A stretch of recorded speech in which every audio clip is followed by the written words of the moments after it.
तत्सवितुर्वरेण्यं भर्गो देवस्य धीमहि धियो यो न प्रचोदयात्। तूने हमें उत्पन्न किया, पालन कर रहा है तू, तुझसे ही पाते तार हम, दुखियों के दुख हरता है तू। तेरा महान तेज है, छाया हुआ सभी स्थान, सृष्टि की वस्तु वस्तु में तू हो रहा है विद्यमान। तेरा ही धरते ध्यान हम, मांगते तेरी दया। ईश्वर हमारी बुद्धि को तू श्रेष्ठ मार्ग पर चला। भगवन हमारी बुद्धि को तू श्रेष्ठ मार्ग पर चला। आदर के योग्य अभिभावकगण व प्यारे प्यारे बच्चों, आप सबको बताते हुए मुझे बहुत ही खुशी हो रही है कि इस साल भी हर वर्ष की तरह हम अपने चरित्र निर्माण शिविर का आयोजन कर रहे हैं, लेकिन इस बार ये ऑनलाइन माध्यम से रहेगा। हमारे YouTube चैनल पर रोज सुबह 9 से 10 बजे तक 1 जून से लेकर 7 जून तक छुट्टियों में, जो आपकी गर्मी की छुट्टियां हो रही हैं 1 तारीख से, उसमें ये शिविर हमारा चलेगा, जिसमें बहुत अच्छी अच्छी बातें आपको सीखने को मिलेंगी। जैसा कि आप जानते ही हैं कि चरित्र में ही सफलता का रहस्य छुपा हुआ है। तो एक सफल इंसान और एक अच्छा इंसान बनाने के लिए बहुत जरूरी है कि उसका चरित्र निर्माण शुरू से ही किया जाए। आप सबने यह सुना ही होगा कि wealth is lost, nothing is lost. If health is lost, something is lost, but if character is lost, everything is lost. तो इसलिए ये जो चरित्र है हमारी पर्सनालिटी का सबसे इम्पोर्टेंट पार्ट है। यही डिसाइड करता है कि हम अपने देश के लिए क्या कर पाएंगे। हम बचपन से लेकर जो जो गुण सीखते हैं, जो संस्कार सीखते हैं, वही जिंदगी भर हमारी आदतें बनकर हमें उस तरह का इंसान बनाने में सहायता करते हैं। तो ये जो 1 हफ्ते का प्रोग्राम रोज 1 घंटे हम करने जा रहे हैं, ये स्पेशल हम कक्षा 3 से 12वीं तक के बच्चों के लिए करने जा रहे हैं, क्योंकि इसमें हम जो भी बताएंगे वो इस उम्र के बच्चे सीख भी पाएंगे और अपने जीवन में अपना भी पाएंगे। इस प्रोग्राम में हमारे साथ 2 लोग जुड़े रहेंगे मुख्य वक्ता के रूप में, सतीश कुमार आर्या जी जो हमारे नैतिक शिक्षक हैं, और प्रधानाचार्य ब्रह्म महाविद्यालय हिसार से डॉक्टर प्रमोद योगार्थी जी। वो हमें विभिन्न कहानियों के माध्यम से संस्कारों के बारे में, रिश्तों की गरिमा, खान पान कैसा होना चाहिए, दैनिक जीवन में हमारा आचार व्यवहार कैसा होना चाहिए, किस तरह का भोजन खाने से क्या असर होता है, योग का महत्व, प्राणायाम का महत्व कैसे करना चाहिए, ये सब हमें बताएंगे। साप्ताहिक प्रोग्राम में जो 1 से 7 जून तक होने जा रहा है, हमारे साथ मुख्य वक्ता के रूप में 2 लोग जुड़े रहेंगे। श्री सतीश कुमार आर्या जी जो हमारे ही विद्यालय में धर्म शिक्षक का काम कर रहे हैं, और दूसरा डॉक्टर प्रमोद योगार्थी जी जो प्राचार्य ब्रह्म महाविद्यालय हिसार से हैं। इसके साथ साथ हमारे साथ भजन उपदेशक के रूप में श्री मुकेश राही जी व डॉक्टर अश्विनी शर्मा जी जो हमारे संगीत अध्यापक हैं, वो भी जुड़े रहेंगे। इस पूरे प्रोग्राम में मेरा आप सबसे निवेदन रहेगा कि आप अपने बच्चों के साथ इस प्रोग्राम को अटेंड करें, और जो भी हम इन चीजों में सिखाने जा रहे हैं वो आप अपने बच्चों को उनकी जिंदगी में उतारने में सहायता करें। मुझे उम्मीद है कि ये कार्यक्रम सफल रूप से आयोजित हो पाएगा और इस सब में आप सबका सहयोग अपेक्षित है। इस प्रोग्राम के अंत में 7वें दिन भजन उपदेशक बहुत अच्छे अच्छे भजन सुनाकर हमें प्रेरित भी करेंगे और उसके साथ ही एक प्रश्नोत्तरी प्रतियोगिता रहेगी, जिसमें इन 6 दिनों में जो जो प्रवचन दिए जाएंगे, जो जो बातें सिखाई जाएंगी, उनसे रिलेटेड क्वेश्चंस पूछे जाएंगे और जो बच्चे इन क्वेश्चंस में कम से कम 50% मार्क्स लेकर आएंगे उन सबको डिजिटल सर्टिफिकेट भी दिए जाएंगे और टॉप 3 स्टूडेंट्स को कैश प्राइजेस भी दिए जाएंगे।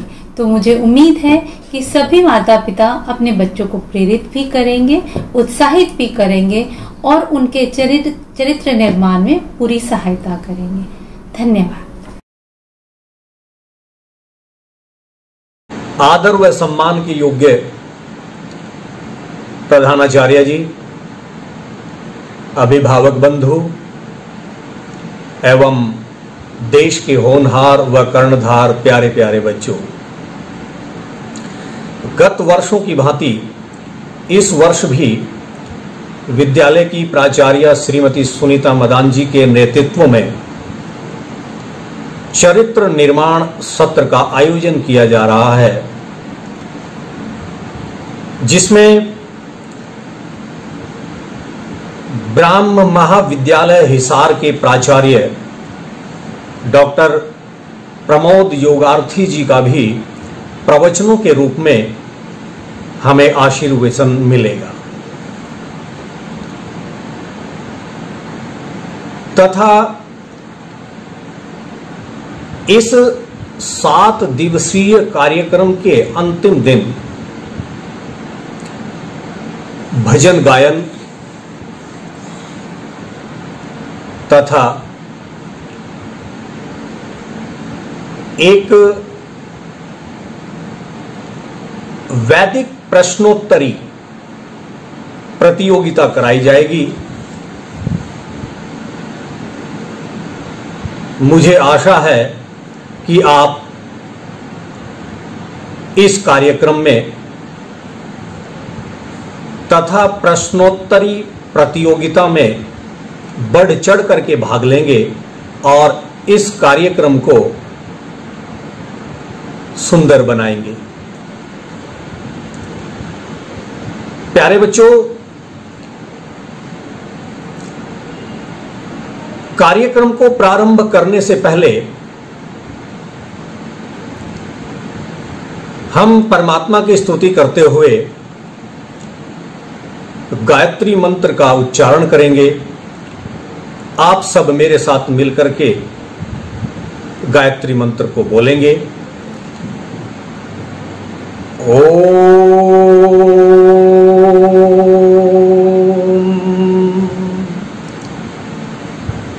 ओम भूर्भुवः स्वः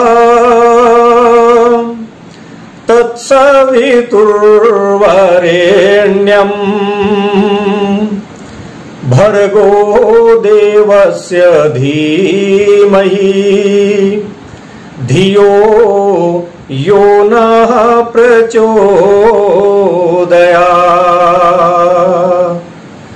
तूने हमें उत्पन्न किया, पालन कर रहा है तू, तुझसे ही पाते प्राण हम, दुखियों के कष्ट हरता है तू। तेरा महान तेज है, छाया हुआ सभी स्थान। सृष्टि की वस्तु वस्तु में तू हो रहा है विद्यमान। तेरा ही धरते ध्यान हम, मांगते तेरी दया। ईश्वर ईश्वर हमारी बुद्धि को श्रेष्ठ मार्ग पर चला, दाता हमारी बुद्धि को श्रेष्ठ मार्ग पर चला। परमपिता परमात्मा की गायत्री मंत्र के माध्यम से हमने जो स्तुति की, प्यारे बच्चों, जब एक बच्चा विद्या प्राप्त करने के लिए अपने विद्यालय में प्रवेश लेता है, वहां जो आचार्य लोग होते हैं अर्थात अध्यापक लोग होते हैं, वे उस नव आगंतुक विद्यार्थी को गायत्री मंत्र देते हैं। गायत्री मंत्र ही क्यों देते हैं? गायत्री मंत्र इसलिए दिया जाता है क्योंकि गायत्री मंत्र में बुद्धि की विशेषता की प्रार्थना की गई है। हम सब विद्या प्राप्त करने के लिए अपने अपने विद्यालयों में गए और वहां पर हमने विद्या अध्ययन किया। विद्या अध्ययन के पश्चात देश व समाज के कल्याण के कार्य को किया। प्यारे बच्चों, बुद्धि 3 प्रकार की होती है। एक जिसको कहते हैं जड़ बुद्धि, दूसरी एक सामान्य बुद्धि, तथा तीसरी एक विशिष्ट प्रकार की बुद्धि होती है। और हम विद्यालय में जाते हैं एक विशिष्ट प्रकार की बुद्धि के लिए, ताकि हम शिक्षा ग्रहण करके, विद्या अध्ययन करके अपने आप को शिक्षित कर सकें और समाज को आगे बढ़ा सकें। इन तीनों प्रकार की बुद्धियों में विशेषता क्या है? पहचान कैसे की जाए कि हमें किस प्रकार की बुद्धि वाला व्यक्ति बनना चाहिए? आइए इस पर विचार करते हुए आगे बढ़ते हैं। सर्वप्रथम जड़ बुद्धि अर्थात व्यक्ति की जन्मजात जिस प्रकार की बुद्धि होती है, केवल और केवल उसी प्रकार की बुद्धि, वो उससे ऊपर नहीं सोच सकता। दूसरा प्रकार है बुद्धि जिसको हम कहते हैं एक सामान्य रूप की बुद्धि, अर्थात उसको जिस प्रकार बताया जाए केवल और केवल उतना ही करना, उससे आगे की सोच पैदा न करना।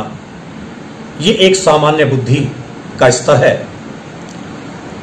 तथा तीसरा जो प्रकार है वो है एक विशिष्ट प्रकार की बुद्धि। विशिष्ट प्रकार की बुद्धि किस प्रकार से प्राप्त की जा सकती है और उसकी विशेषता क्या है, ये जान लेते हैं। विशिष्ट बुद्धि उसे कहा जाता है जिसको, मान लीजिए एक एग्जाम्पल के रूप में, क्लास में आपको एक अध्यापक ने 5 सम करने के लिए दिए और आपको भली भांति अच्छी प्रकार से उस सम को करने का तरीका समझा दिया गया। उसके पश्चात आप घर गए, 5 सम करने के पश्चात अगर आप उस पूरे अध्याय को आगे तक कर पाते हैं, उसको कहते हैं विशिष्ट बुद्धि। अर्थात अध्यापक ने आपको केवल 5 सम करने के लिए दिए, परंतु आपने उस अध्याय के अंतर्गत आने वाले जितने भी सम हैं वे आपने अपने विवेक के आधार पर, अपनी बुद्धि के आधार पर सॉल्व किए। अर्थात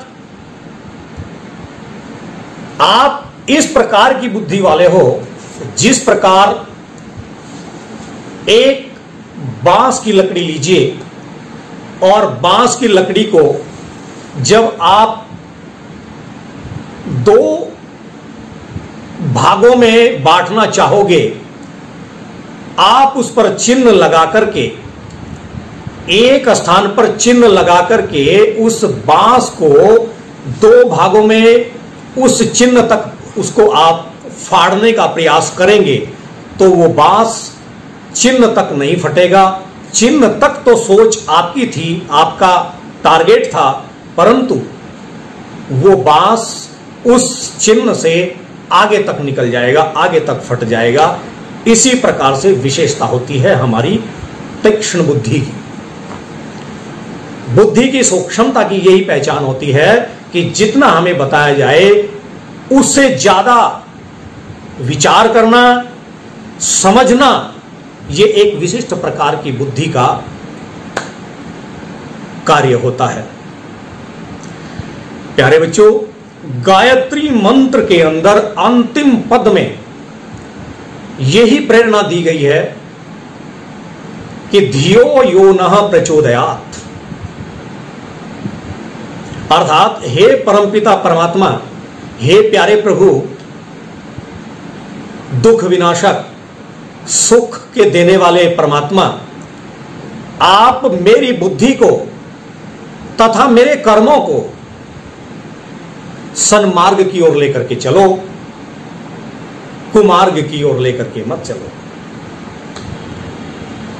प्यारे बच्चों, गायत्री मंत्र को जब हम अंतरात्मा से शुद्ध उच्चारण के साथ तथा उसके अर्थों पर विचार करते हुए स्मरण करते हैं, जप करते हैं, तब वो गायत्री मंत्र फलीभूत होता है और हमारी बुद्धि को एक विशेष ऊर्जा प्रदान करता है।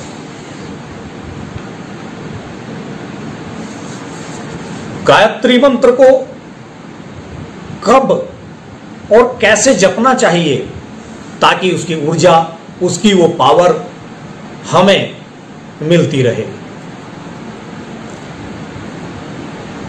प्यारे बच्चों, गायत्री मंत्र का जप प्रातः स्नान करने के पश्चात सूर्य उदय होने के समय या उससे पूर्व ब्रह्म मुहूर्त में गायत्री मंत्र का अर्थ सहित चिंतन व जप करना चाहिए तथा रात्रि में सूर्य छिपने से पहले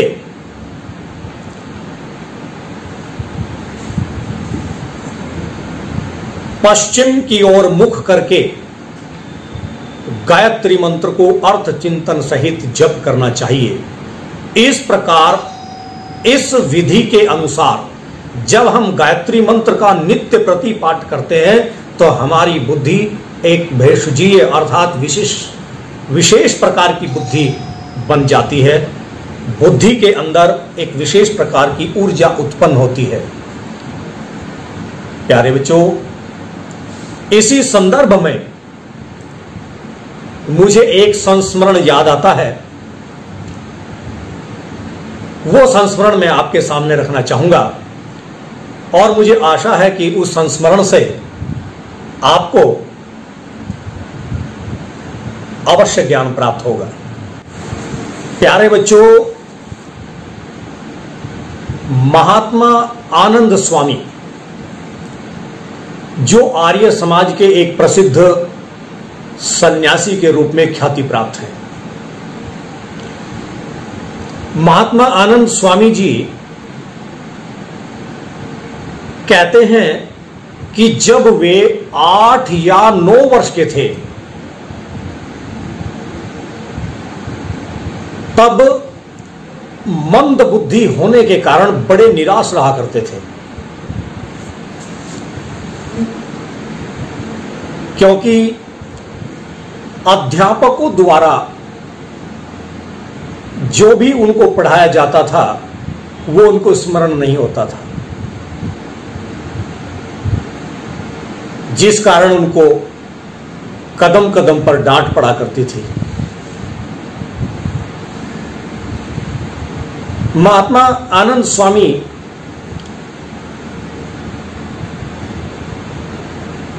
इसी कारण बड़े निराश रहते थे और घर पर भी उनका इसी प्रकार का व्यवहार, उनके चेहरे के हाव भाव नजर आया करते थे। परिवार वाले भी सोचते थे कि पता नहीं इनको क्या हो गया, मायूस से नजर आते हैं, परंतु उसका कोई जवाब नहीं देते थे और अंदर ही अंदर उसको महसूस करते थे। आर्य समाज से संबंधित उनका परिवार था। आर्य समाज के विद्वान लोग, सन्यासी लोग घर पर यदा कदा आया जाया करते थे। एक बार उनके घर आर्य समाज के एक प्रसिद्ध सन्यासी स्वामी नित्यानंद जी उनके घर पधारे। स्वामी नित्यानंद जी ने उनको देखा और उनके चेहरे के हाव भाव को पढ़ा, पढ़ करके उनको बुलाया, कहा कि बेटे आपके चेहरे पर निराशा के भाव क्यों हैं? आपके चेहरे पर हंसी खुशी व चंचलता नजर क्यों नहीं आ रही है? तब महात्मा आनंद स्वामी ने उस सन्यासी के सामने अपनी पूरी व्यथा रखी और उनको बताया कि स्वामी जी, मैं निराश इसलिए रहता हूं कि मैं स्कूल में जो भी पढ़ता हूं, जो भी अध्यापक लोग मुझे याद करने के लिए देते हैं वो मैं स्मृत अर्थात याद नहीं कर पाता, जिसके कारण मुझे अगले दिन विद्यालय जाने पर डांट पड़ती है। इसी से मैं निराश और हताश रहता हूं। स्वामी नित्यानंद जी ने कहा कि बेटा मेरी बात ध्यान से सुनो, मैं आपको एक मंत्र देता हूं जिसका नित्य प्रति आपको जाप करना पड़ेगा, स्मरण करना पड़ेगा। और प्यारे बच्चों, आपको जानकर यह आश्चर्य होगा कि वो जो मंत्र स्वामी नित्यानंद जी ने महात्मा आनंद स्वामी को बचपन में दिया था उसका नाम था गायत्री मंत्र। प्यारे बच्चों, गायत्री मंत्र को अन्य कई नामों से जाना जाता है।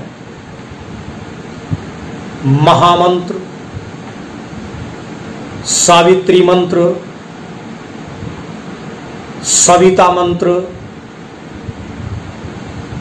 वेद माता आदि आदि अनेक नामों से गायत्री मंत्र को जाना जाता है। यही मंत्र महात्मा आनंद स्वामी को बचपन में दिया गया और जपने की विधि बताई, जैसा कि मैं पहले आपको बता चुका कि प्रातः और सायं दोनों संधि वेलाओं में गायत्री मंत्र को स्थिर चित्त होकर के अर्थ सहित चिंतन करना चाहिए। ये आदेश उन स्वामी जी ने इस बच्चे को दिया और देकर के अपने गंतव्य की ओर चले गए। रात में सोते समय महात्मा आनंद स्वामी ने उस पर विचार किया और चिंतन किया और संकल्प ले लिया कि ऐसा कर करके जरूर देखूंगा, क्या पता इससे एक परिवर्तन मेरी बुद्धि में आ जाए। प्यारे बच्चों, संकल्पित होकर के महात्मा आनंद स्वामी ने नित्य प्रति गायत्री मंत्र का जाप करना प्रारंभ कर दिया और देखते ही देखते उनको एक अद्भुत परिवर्तन नजर आने लगा। अविश्वसनीय परिवर्तन उनको महसूस होने लगा। वो अपनी आत्मकथा के अंदर लिखते हैं कि इस मंत्र के नित्य प्रति जाप से, अर्थ सहित चिंतन से मेरी बुद्धि तीव्र से तीव्र होती गई और यहां तक कि मैं अपनी कक्षा में प्रथम भी आने लगा। प्यारे बच्चों, ये एक महापुरुष का दृष्टांत मैंने आपके सामने रखा। यदि आप सन्मार्ग पर चलना चाहते हो, यदि आप अपने जीवन में वास्तव में मनुष्यता को हासिल करना चाहते हो, तो हमें हर महापुरुष के इसी प्रकार के उदाहरणों को सुनना चाहिए, पढ़ना चाहिए और उनके द्वारा बताए गए मार्ग को अपनाना चाहिए। क्योंकि महापुरुषों के जीवन जब हमारे सानिध्य में, हमारे संपर्क में आते हैं, उनके चरित्र हमारे सामने आते हैं, उससे हमारा मार्ग प्रदर्शित होता है और हम मानवता की ओर बढ़ते हैं, मनुष्यता की ओर बढ़ते हैं। प्यारे बच्चों, जीवन में बुद्धि का अर्थात शिक्षा का बहुत ही अहम रोल है। कहते हैं कि बुद्धिर्यस्य बलं तस्य, अर्थात जिस व्यक्ति के पास बुद्धि का बल है वो दुनिया में सबसे शक्तिशाली व्यक्ति होता है। इसलिए बुद्धि बल को जितना हो सकता है बढ़ाओ, उन्नति करो, विकास करो, क्योंकि यही वो समय आपके पास है जिस अवधि के दौरान आप उस मुकाम को पा सकते हो। एक नीतिकार कहते हैं इसी संदर्भ में कि यन्वे भाजने लग्न संस्कारो नान्यथा भवेत्, कथा छलेन बालानाम नीति स्थदीह कथ्यते।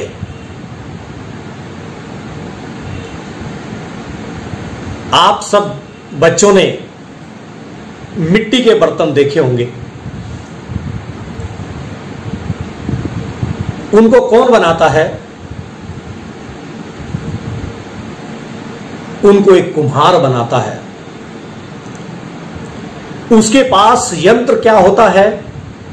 एक चाक के रूप में गोल गोल एक चाक होता है जिसको चाक बोला जाता है, और एक डंडे की सहायता से उसको घुमाते हैं।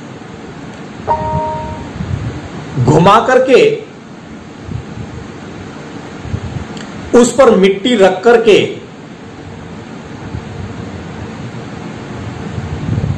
बर्तन का निर्माण किया जाता है। प्यारे बच्चों, जिस समय वो कुम्हार उस मिट्टी के बर्तन को बनाता है और अपने हाथों से उसको जिस प्रकार की आकृति प्रदान कर देता है,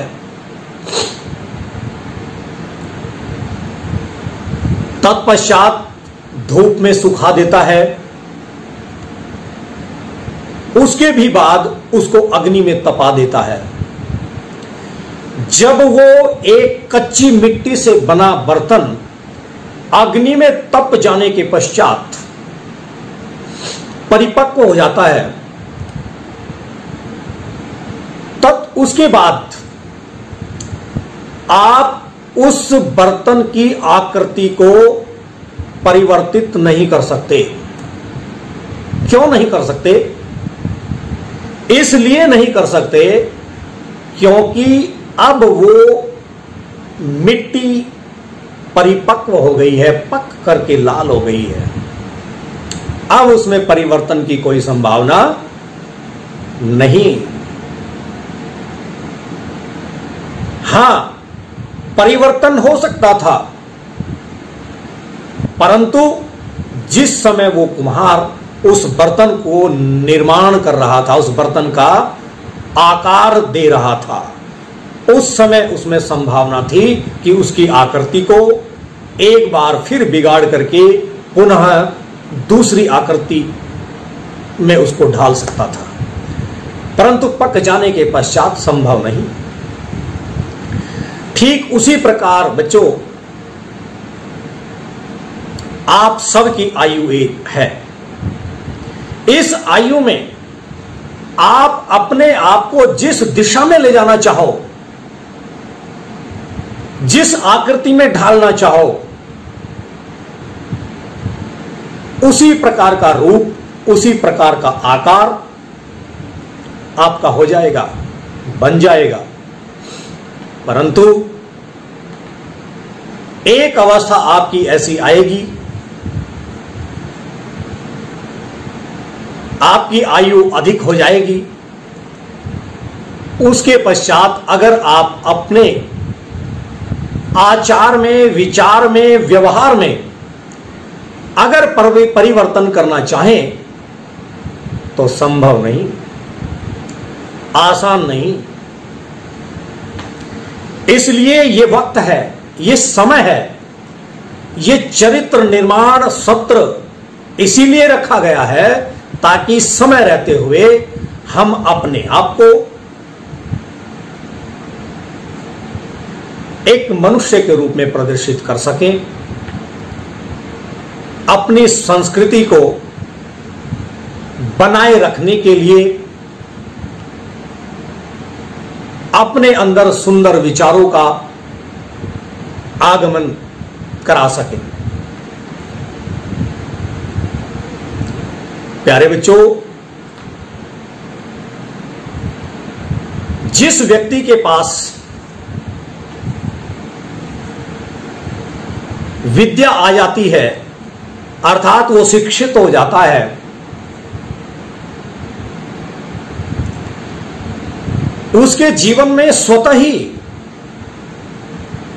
सभी सुखों का आविर्भूत हो जाता है, सभी सुख उसकी झोली में स्वतः ही आने प्रारंभ हो जाते हैं। हमारे ग्रंथों में कहा है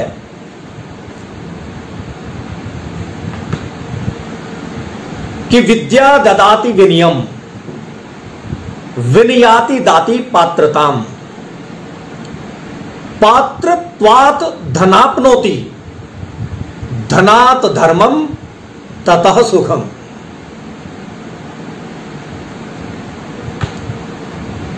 कहने का भाव यह है कि विद्या अर्थात शिक्षा हमें विनय देती है, अर्थात हमारे स्वभाव को नम्र बनाती है, हम विनयशील हो जाते हैं।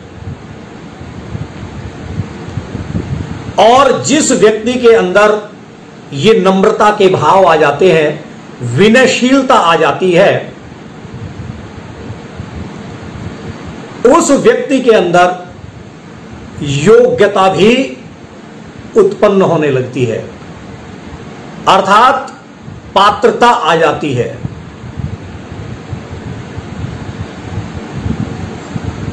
और जिस व्यक्ति के अंदर योग्यता आ जाती है, पात्रता आ जाती है, तो धन स्वतः ही उसके पीछे पीछे आ जाता है। क्यों? क्योंकि जब हमारे अंदर पात्रता होगी, योग्यता होगी, हम कृषि के माध्यम से धन कमा सकते हैं, हम किसी व्यापार के माध्यम से धन कमा सकते हैं, किसी संस्थान में सेवा करके, सर्विस करके अर्थात नौकरी करके पैसा कमा सकते हैं। भिन्न भिन्न आयामों के द्वारा हम खूब सारा, ज्यादा से ज्यादा धन कमाने की क्षमता रखते हैं। क्यों? क्योंकि हमारे अंदर पात्रता है, हमारे अंदर वो योग्यता है। और जब हमारे पास ये उत्तम कमाई का, खून पसीने की कमाई का, परिश्रम का धन आ जाता है, ऐसे धन आने के पश्चात हमारे जीवन में चारों ओर सुख ही सुख है। इसलिए कहा है कि धनात् धर्मम ततः सुखम। पवित्र धन घर में आएगा तो पूरे परिवार के अंदर, पूरे वातावरण के अंदर, घर घर के अंदर सुख, समृद्धि एवं संपन्नता वास करेगी। इसलिए प्यारे बच्चों, शिक्षा बहुत जरूरी है। शिक्षा के साथ साथ संस्कार आने बहुत जरूरी है, क्योंकि शिक्षा समाज का आईना है। समाज को किस प्रकार देखना चाहिए, ये शिक्षा ही तो हमें सिखाती है। शिक्षा हमारे नैतिक मूल्यों की रक्षा करती है। शिक्षा हमें नैतिकता, चारित्रिकता और अनुशासन सिखाती है। जिस व्यक्ति के जीवन में ये तीनों बातें नहीं होती, ऐसे व्यक्ति का जीवन अस्त व्यस्त हो जाता है, अर्थात छिन्न भिन्न हो जाता है। वो जो भी कार्य करना चाहेगा वो भली भांति अच्छी प्रकार से करना असंभव हो जाता है। इसलिए जीवन में अनुशासन का भी बहुत अत्यधिक महत्व है। प्यारे बच्चों, जिस प्रकार से मैंने प्रारंभ में आपको कार्यक्रम की एक रूपरेखा आपके सामने प्रस्तुत की, आशा है कि आप प्रवचन के साथ साथ इन शिक्षाओं को अपने जीवन में धारण करने के साथ साथ उस प्रारूप को भी एक बार अच्छी प्रकार से समझने का प्रयास करेंगे और प्रतिदिन एक निश्चित समय धारण करके आप ज्यादा से ज्यादा इन प्रवचनों को सुने और अपने जीवन को सुगंध में बनाएं। इसी के साथ साथ मैं अपनी वाणी को विराम दूंगा। सभी का बहुत बहुत धन्यवाद। ओम शांति।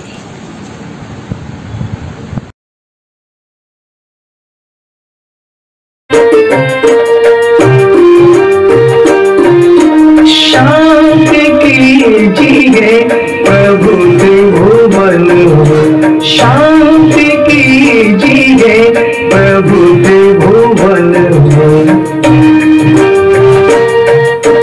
जल में थल में और गगन अंतरिक्ष में अग्नि पवन में औषधि वनस्पति वन उपवन सकल विश्व के जड़ चेतन शांति कीजिए प्रभु त्रिभुवन शांति कीजिए प्रभु त्रिभुवन ब्राह्मण के उपदेश वचन में क्षत्रिय के द्वारा बोधन में वेश जनों के होवे धन में और शूद्र के हो चरणन में शांति कीजिए प्रभु त्रिभुवन में शांति कीजिए प्रभु त्रिभुवन में शांति राष्ट्र निर्माण सृजन में नगर गाँव में और भवन में जीव मात्र के तन में मन में और जगत के हो कण कण में शांति कीजिए प्रभु त्रिभुवन में शांति कीजिए प्रभु त्रिभुवन में शांति कीजिए प्रभु त्रिभुवन में। ओम शांति अंतरिक्षम शांति पृथ्वी शांति रापे शांति रोषधयो शांति वनस्पतया शांति विश्वे देवा शांति ब्रह्म शांति सर्वज्ञं शांति शांतिरेव शांति सामा शांतिरेवि ओम शांति शांति शांति।